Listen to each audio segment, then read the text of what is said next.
Praise the lord, హల్లెలూయా. మన జీవితంలో దేవుని దగ్గర మనం ప్రార్థన చేసేటప్పుడు మన ప్రార్థన దేవుడు విని గొప్ప కార్యాలు చేయాలి అని ఆశపడుతూ ఉంటాం.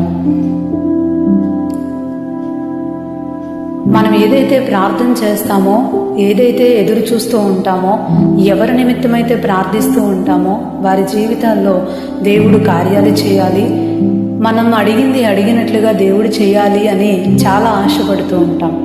అయితే దేవుని వాక్యం సెలవిస్తూ ఉంది, ఎవరి ప్రార్థన బలంగా ఉంటుంది, ఎవరి ప్రార్థన దేవుడు విని సహాయం చేస్తాడు అని ఆలోచిస్తే దేవుని వాక్యం మనకి సెలవిస్తూ ఉంది, నీతిమంతుని యొక్క ప్రార్థనని దేవుడు వింటాడు, అది చాలా బలమైనదిగా ఉంటుంది, ఖచ్చితంగా దేవుడు ఆ ప్రార్థనకి మనం అడిగిన దానికి, ఆశించిన దానికి జవాబిస్తాడు అని దేవుని వాక్యం చాలా స్పష్టంగా తెలియచేస్తుంది.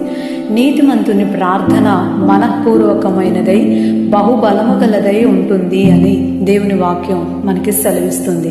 నీతిమంతుడు ఆశించింది దొరుకుతుంది అని, నీతిమంతుని యొక్క ప్రార్థనని దేవుడు వింటాడు అని సామెతల గ్రంథంలో మనకి కనిపిస్తూ ఉంటుంది.